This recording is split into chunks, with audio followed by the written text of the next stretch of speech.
சொரக்காய் குழம்பு வைக்க போகிறேன். ஒரு சொரக்காயை தோல் சீவி வச்சுக்கோங்க. தோல் சீவிட்டு நான் இப்படி தேவையான வெங்காயம் எடுத்துங்க. 4 பேர் இருந்தால் நாங்கள் 4 பேர் செய்யறதுனால உங்களுக்கு எடுத்துக்கிறேன். 2 பேராக இருந்தால் கம்மியாக எடுத்துங்க. அப்புறம் ஒரு 4 வரமிளகா, 4-5, ஒரு 1/4 மூடி தேங்காய்,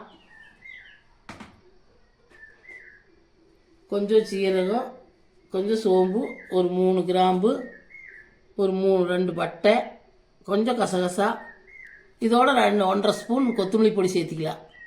இதெல்லாம் சேர்த்து எப்படி செய்யணும் காமிக்கிறேன். பார்த்தீங்கன்னா வட்டச்சட்டி வச்சுக்கலாம். வெங்காயத்தை வணக்கிக்கலாம். அடுப்பு பற்ற வச்சு வடச்சட்டி வச்சு வெங்காயத்தை போட்டு வணக்கிக்கலாம்.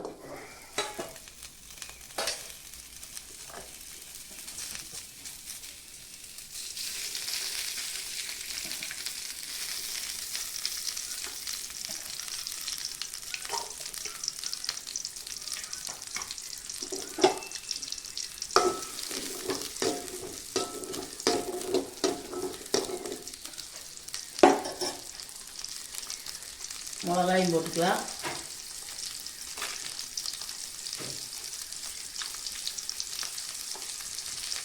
நல்லா வதங்கிட்டு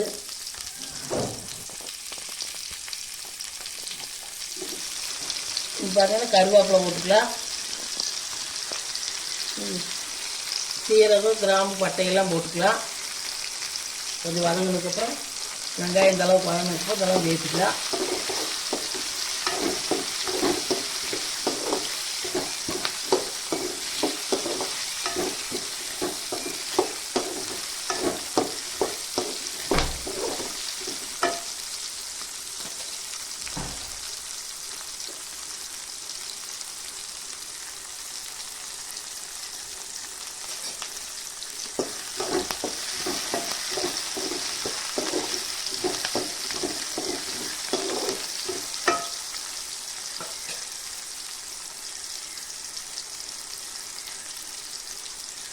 தேங்காய் சேர்த்துக்கலாம்.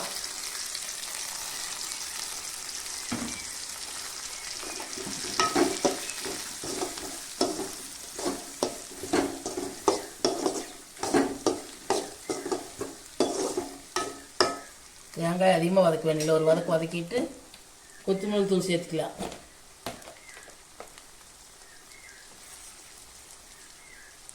ஸ்பூனில் 1.5 ஸ்பூன் சேர்த்துக்கலாம்.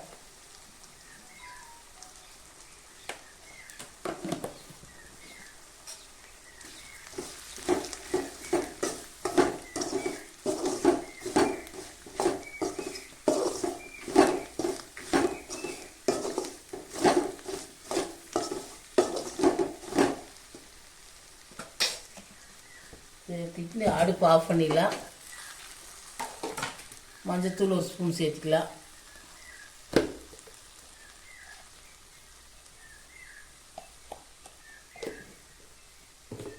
கொஞ்சமாக உப்பு சேர்த்துக்கலாம்.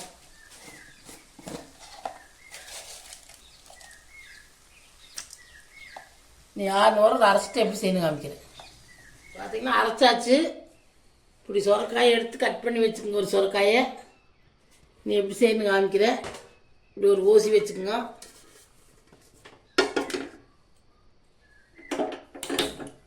அடுப்பு பற்ற வச்சுக்கோங்க. கொஞ்சமாக எண்ணெய் ஊற்றிக்கங்க.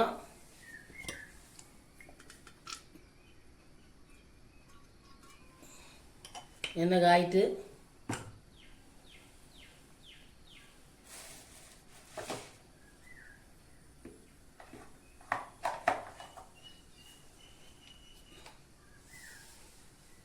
கடுகு சேர்த்துக்கலாம்.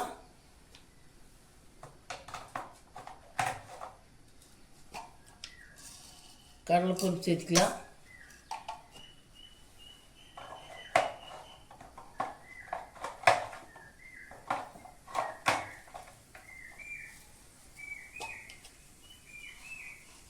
கொஞ்சமாக உளுந்து சேர்த்துக்கலாம். கடுகு பொரிஞ்சதுக்கப்புறம் ஒரு 2 சின்ன வெங்காயம் வெட்டி வச்சுக்கோங்க. ஒரு 4-5 கருவேப்பிலை இது போட்டுக்கலாம். கடுகு பொரிஞ்சிருச்சு.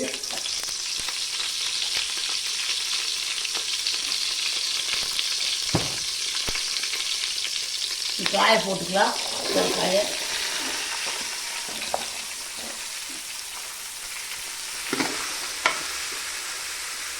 கொஞ்சமாக காய் நல்லா வணங்கிட்டு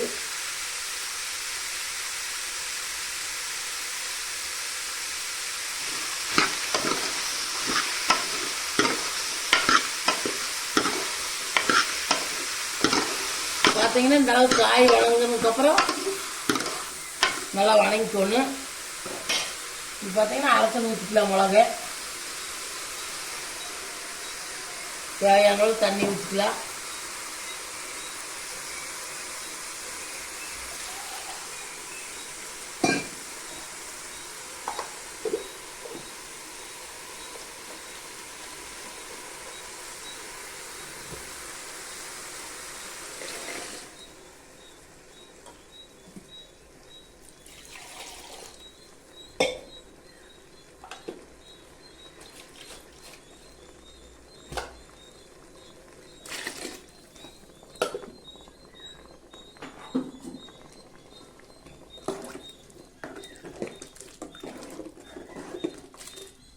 இன்னும் கொஞ்சம் தண்ணி ஊற்றிக்கலாம்.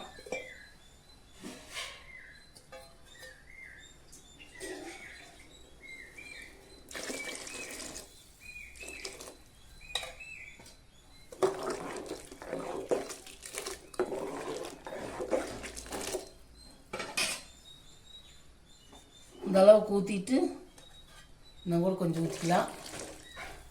இந்த அளவுக்கு ஊற்றிட்டு உப்பு சேர்த்துக்கலாம்.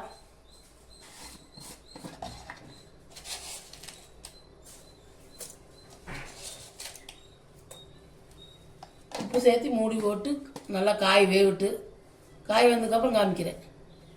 பார்த்தீங்கன்னா குழம்பு இந்த அளவு கொதிச்சு காய் வெந்து இப்படி குழம்பு ஆகிக்கணும். நீங்கள் ஆஃப் பண்ணிக்கிட்டிங்கன்னா சுவையான சுரக்காய் குழம்பு ரெடி. இந்த குழம்பு பார்த்தீங்கன்னா சாப்பாட்டுக்கு சாப்பிட்லாம், தோசைக்கு சாப்பிட்லாம், இட்லிக்கு சாப்பிட்லாம், எல்லாமே நல்லா இருக்குது. கொஞ்சம் கொத்தமல்லி தழை இருந்தால் தூவி இறக்குங்க. எங்கள் வீட்டில் கொத்தமல்லி தலையில் வேணாலும் போடல. இந்த வீடியோ பார்த்துட்டு பிடிச்சிருந்தா லைக் பண்ணுங்கள், ஷேர் பண்ணுங்கள், சப்ஸ்கிரைப் பண்ணி பாருங்கள். அப்போ தான் அடுத்தடுத்து நான் வீடியோ போடுறது வரும்.